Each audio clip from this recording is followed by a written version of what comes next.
अरे गला कटाना क्या है, गला कटाना। और आप साहब मुझे एलिफेंटा ले जाना चाहते हैं और मेरे वो इरोज सिनेमा पे मेरा इंतजार करेंगे, ब्लो हॉट ब्लो कोल्ड। लेकिन मैं खुद कोल्ड हुई जा रही हूँ। अरे मैं भी, देखना मेरा तो दिल धक धक कर रहा है बाबा।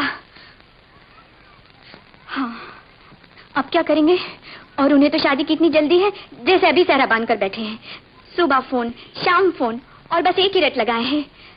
नीलू, जिस दिन तुम्हें नहीं देखता रात को नींद नहीं आती। एक दिन मुझे भी तो दिखा ना, कैसे है वो? हा, बड़ी चालाक है। हाँ, तूने अपने उनको दिखाया जो मैं तुझे दिखाऊं? कब दिखाती?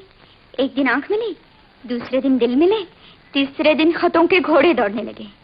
अरे मैं तो इसलिए कह रही हूँ, शक्ल देखकर पहचान लूंगी सच्चे या झूठे। अपने आप को इतना खिलाड़ी ना समझ। हाँ, खुद तो पहचान नहीं सकी अपने उनको। क्या करूं नीलू, बातें तो वो भी बड़ी बड़ी बनाते हैं, शादी के नक्शे तो वो भी दिखाते हैं, लेकिन आज रह रह के मेरा दिल बहुत घबरा रहा है। जो हालत उस मंदाकिनी की हुई, कहीं मेरी न हो जाए। और फिर झूठे के सर पर सींग थोड़े होते हैं। देख, मैंने तो तय कर लिया है, जहां मेरे माँ बाप कहेंगे वहीं मैं शादी करूंगी। हाँ, मैं भी यही कहने वाली थी। माँ बाप अपनी बेटी का बुरा थोड़ी चाहेंगे, है ना? लेकिन अब हम क्या करें? क्या करें? अरे उन भौरों का, अरे मारो गोली उन भौरों को। क्या मतलब? मतलब ये, कट। नहीं समझी? यानी कि कट, CUT, कट। कट यानी आज से, अभी से न चिट्ठी, न फोन, न मिलना, न जुड़ना, सब एकदम बंद। अच्छा, अगर वो वहां से फोन आ गया तो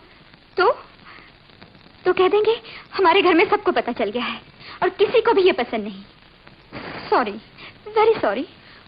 वो एलिफेंटा का ट्रिप कैंसिल। और तेरी रोज का show, blow hot blow cold. No hot no cold, be bold.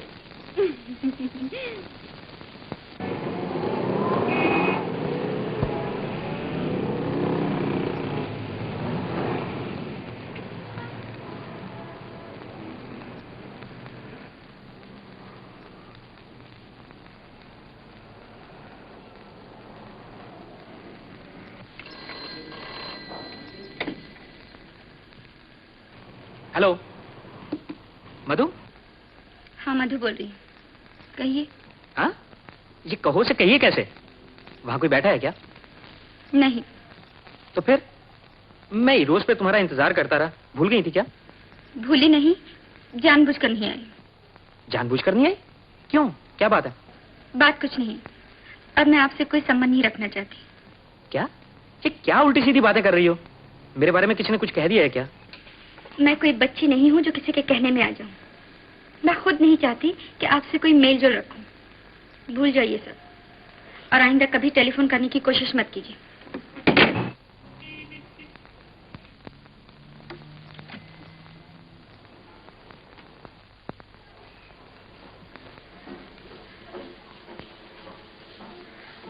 Your phone please.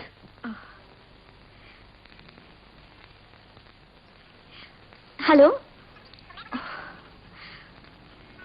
हाँ मैं नीलू बोल रही हूँ। नहीं, मैं भूली नहीं।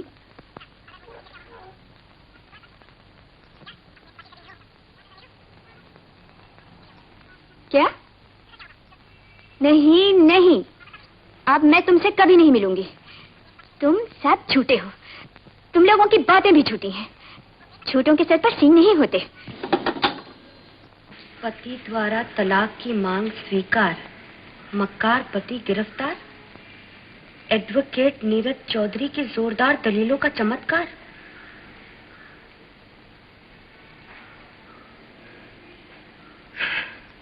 फिर एक सुखी घर का बंटा ढाल कर दिया तुमने। कई बार कह चुकी हूँ कि ये तलाक वाला के मामले हाथ में ना लिया करो, मगर तुम बाज ही नहीं आते। और योर ऑनर, खाली पेट इतनी गर्म मत होइए, ब्लड प्रेशर बढ़ जाएगा। बढ़ जाने दो, लेकिन आज मैं इसका फैसला करके रहूंगी। मैं पूछती हूँ, कचहरी में दूसरे मुकदमों की कमी है क्या? बिल्कुल नहीं, मगर क्या करूं, मेरे पास जो भी आता है डिवोर्स का ही केस लेकर आता है, और फिर डिवोर्स केस में फीस भी अच्छी मिलती है माय डियर। सच बात तो ये है, डिवोर्स केस लेना आता है किसको? सिर्फ एक है, वो है तुम्हारा नीरज चौधरी। नीरज चौधरी। जानते हो लोग तुम्हारे पीछे तुम्हें क्या कहते हैं? Narad Chaudhary. Thank you your honour. ये तो बहुत बड़ी क्रेडिट की बात है। नारद भगवान का एक बहुत बड़ा भक्त था। आहा, जो दूसरों के घरों में आग लगाता रहता था, इसे क्रेडिट कहते हो? जो किसी के घर को सुखी ना देख सके, तोड़कर ही रहे। तोड़ने वाला मैं कौन होता हूँ माय डियर?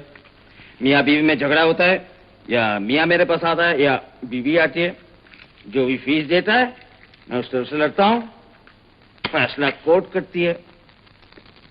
तुम ही बताओ, इसमें मेरा क्या कसूर है?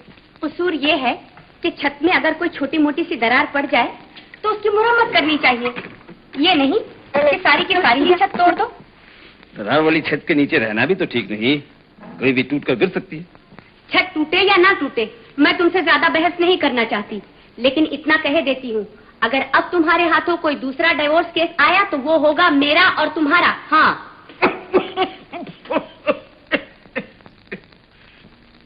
मधु, मधु,